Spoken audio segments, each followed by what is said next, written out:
Hello, in this lesson we are going to cover what is cryptography.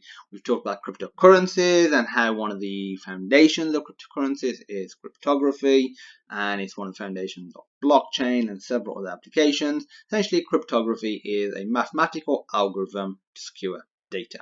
So we can end the video right here and not talk more about it. Now, I'm joking. We are going to cover a lot more about it. First of all, it's been around for thousands of years. It's not a new concept. It's transformed over the years. It's helped win wars as well. And essentially, cryptography is an amazing system. First of all, let me start off by using a simple example which is not secure.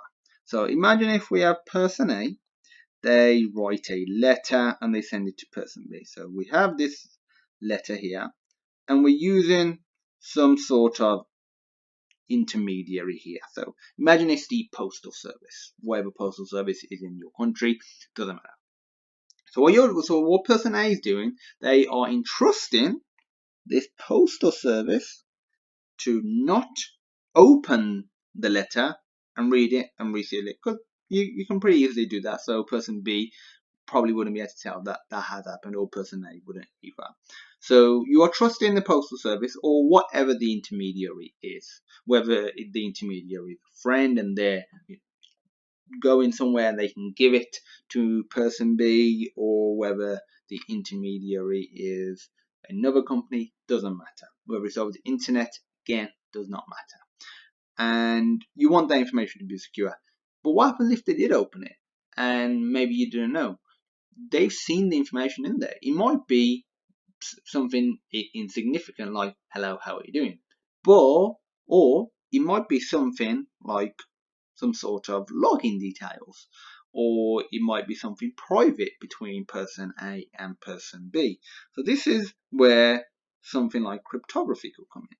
So you would essentially, so imagine if we have this text, hello world, using cryptography, we could secure it with some sort of key that is agreed upon by all parties. So all parties would have to agree upon this key and believe they're secure and difficult to guess.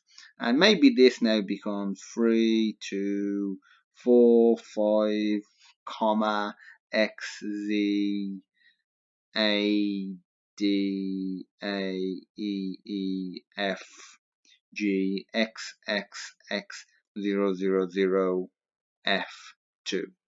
This no longer resembles this. If I were to see this just as it is, I would never guess that it actually means hello world.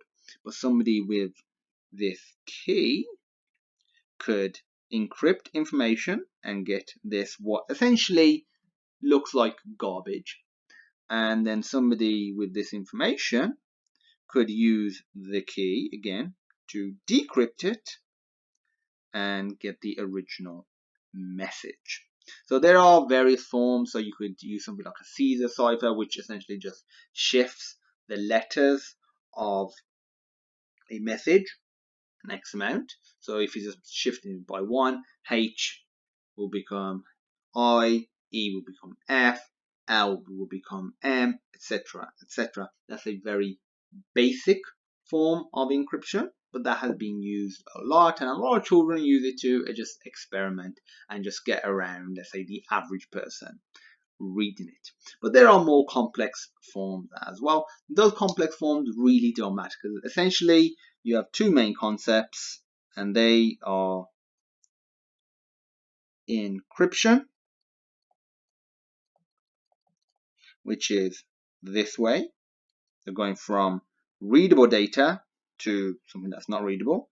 And you have decryption,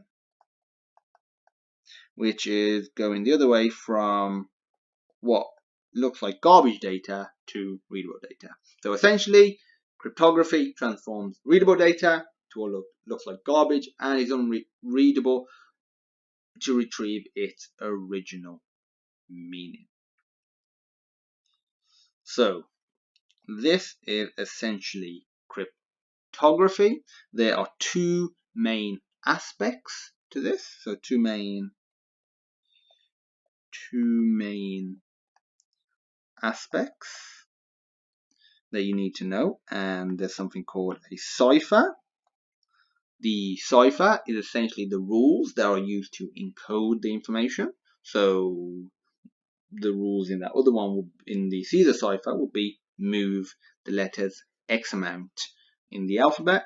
And you have something called a key, which allows you to actually encrypt and decrypt data, or how to actually use the rules to encode and decode information. Maybe there's several rules.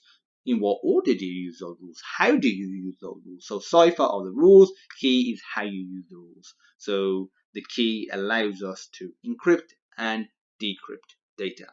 So we use the example of a postal service. Let's just use one more example. Imagine if we have a box, and this box is secured with a padlock, and this padlock has a 4-digit pin, so a 4-digit numerical pin, which has a possible combination count of 10,000. So unless you're brute forcing it, you would have to know the pin itself. So imagine if the pin is something really secure, like 1, 2, 3, 4.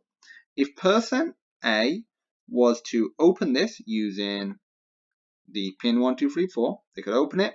They could maybe put a letter in there, and they could close it. And then person B, who also knows this pin, so this is another trusted party, could open it and access that information.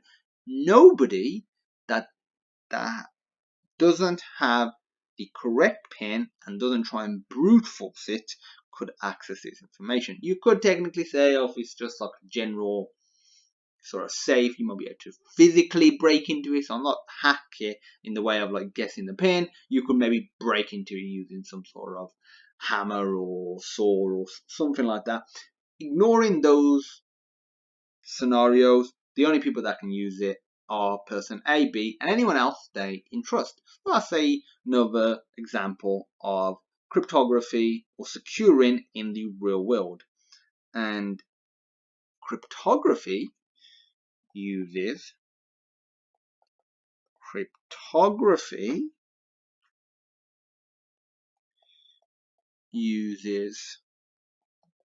ciphers as a digital lock and key to encrypt and decrypt data.